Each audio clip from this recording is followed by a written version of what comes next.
लोगों को बता रहा हूँ, भारत का संविधान पूरा देश के लिए है ना, अकेले मेरे लिए कि गर्ग सबके साहब के लिए कि जो नौकरी पेशा है सबके लिए है, ऐसे ही नहीं। कुछ लोगों के लिए ऐसा नहीं है, सबके लिए है, पूरा जो भारत देश के निवासी है सबके लिए है। तो बता रहा हूँ, अनुच्छेद 13 इसमें लिखा है, मूल अधिकारों से असंगत तथा उनका अल्पीकरण करने वाली विधियां।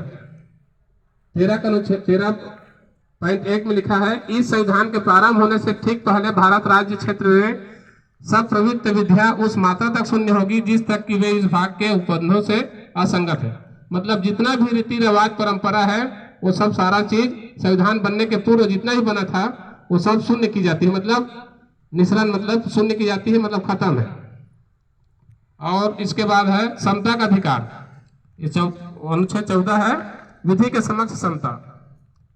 इसमें लिखा है कि भारत राज्य क्षेत्र में किसी व्यक्ति को विधि के समक्ष समता से अथवा विधियों के समान संरक्षण से राज्य द्वारा वंचित नहीं किया जाएगा। मतलब किसी भी जाति धर्म वंश संप्रदाय लिंग का क्यों न हो, उसको विधि के समक्ष समता मतलब बराबरी का हक अधिकार होगा, ऐसा लिखा है। अनुच्छेद 15 धर्म मूल वंश जाति लिंग या जन्म स्थान के आधार पर विच्छेद का प्रतिषेध। मतलब राज्य किसी नागरिक के विरुद्ध केवल धर्म वंश मूल वंश जाति लिंग जन्म स्थान अथवा इनमें से किसी भी प्रकार का आधार पर कोई विभेद नहीं करेगा। मतलब 14-15 दोनों सेम है लगभग। मतलब किसी भी धर्म जाति वंश संप्रदाय का क्यों न हो, उसको समता का अधिकार है, विधिक समक्ष समता है और उसमें भेदभाव नहीं की जाएगी। हाँ जी सर। और इसमें 15 का में लिखा है, दुकानों सार्वजनिक भोजनालय होटलों तथा सार्वजनिक मनोरंजन स्थान में प्रवेश के संबंध में इसमें इस प्रकार से उसको समता का अधिकार है, किसी प्रकार का भेदभाव नहीं किया जाएगा। यदि इस अनुच्छेद को हटा दिया जाएगा तो क्या होगा, आप किसी दुकान में नहीं जा सकते, किसी सार्वजनिक होटल में नहीं जा सकते, किसी होटल में नहीं जा सकते, न मनोरंजन स्थान पर आप प्रवेश का निषेध कर दिया जाएगा। यदि इस अनुच्छेद को शून्य किया जाता है तो आप सबके लिए इंपॉर्टेंट है कि नहीं है? तालाब है, स्नान घाट है, सड़क है, सार्वजनिक समागम स्थल है, इस प्रकार से सभी को ये इसमें सुविधा है। और अनुच्छेद 16 उसमें लिखा है कि राज्यधीन नौकरियों या पदों पर नियुक्ति के संबंध में सब नागरिकों के लिए अवसर की समता होगी।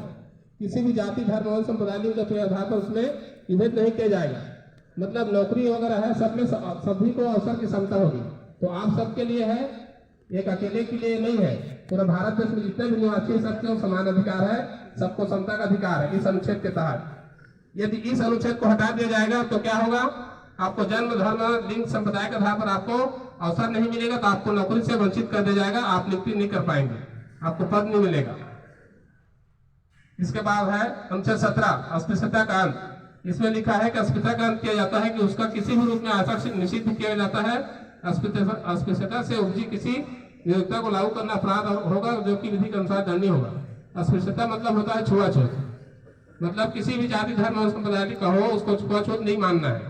इस अनुच्छेद के तहत 17 अनुच्छेद के तहत उसको खत्म कर दिया गया है। उसके बाद अनुच्छेद 18 इसमें खिताबों का मतलब जितने भी उपाधि है सेना या विद्या संबंधी उपाधि छोड़ करके बाकी उपाधि को खत्म कर दिया गया है अनुच्छेद 18 के तहत। जैसे सेठ जी नमस्कार, महाराज पाला की बोलते हैं, इस संविधान के अनुच्छेद में वो बंद हो गया। ठीक है, उपाधि है वो, किसी महाराज कहना संविधान के विरुद्ध है। सेठ जी पाला की महाराज बोलते हैं ना, या सेठ जी बोलते हैं, या गोटिया बोलते हैं, ये उपाधि खत्म हो गया।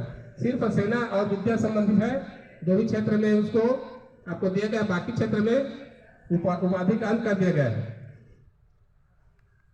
उसके बाद है स्वतंत्रता का अधिकार। इसमें अनुच्छेद 19 वाक स्वतंत्रता का व्यक्ति की आजादी है। इसमें वाक स्वतंत्रता मतलब जैसे मैं बोल रहा हूँ अपने विचार रखने के लिए इसमें आजादी है। यदि इस अनुच्छेद को हटा दिया जाएगा तो आप अपने विचार को नहीं रख सकते। दूसरा, इसमें शांतिपूर्वक और निरायुद्ध सम्मेलन का 19 के में लिखा है कि शांतिपूर्वक निरायुद्ध सम्मेलन का आप ऑल इंडिया में कहीं पर भी शांति तरीका से आप सम्मेलन कर सकते हैं, बिना युद्ध, बिना हथियार के, बिना अस्त्र शस्त्र के आप सम्मेलन कर सकते हैं। यदि इस अनुच्छेद को हटा दिया जाएगा तो आपको कहीं सम्मेलन नहीं करने का अधिकार खत्म हो जाएगा, आप कहीं पर सम्मेलन नहीं कर सकते। उसके बाद है अनुच्छेद 19 के ग में संस्था संघ बनाने का अधिकार है। जैसे नव दुर्गा समिति, गणेश उत्सव समिति है, स्व सहायता समूह है, भीम आर्मी है, भीम रेजिमेंट है, शिवसेना है, बजरंग दल है, विश्व हिंदू परिषद है। इस प्रकार से तमाम कई हजारों संगठन बना है। यदि इस अनुच्छेद को हटा दिया जाएगा तो आपको संगठन बनाने की भी आजादी खत्म हो जाएगी। इसके बाद है 19 घ में भारत राज्य में सर्वत्र अबाध संचरण का मतलब आप भारत भर में कहीं भी घूम सकते हैं इस अनुच्छेद के तहत। गंगा में लिखा है भारत राज्य में किसी भाग में निवास करने और बस जाने का स्वतंत्रता है, मतलब आप ऑल इंडिया में कहीं पर भी आपको बसने की आजादी है। इस अनुच्छेद को खत्म कर दिया जाएगा तो जैसे आप रायपुर में, बिलासपुर में या दिल्ली, मुंबई, कलकत्ता, चेन्नई में कहीं भी घर बनाने की आजादी है। यदि ये अनुच्छेद को हटा दिया जाएगा तो आप वहां पर बसने की आजादी खत्म हो जाएगी।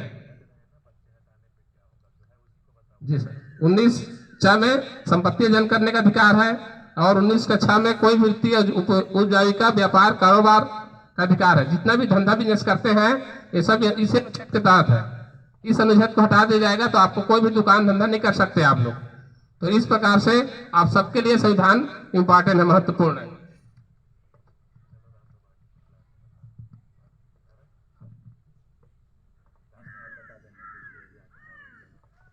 ठीक है सर, बहुत बहुत धन्यवाद। आप सब लोग सुने, थैंक यू।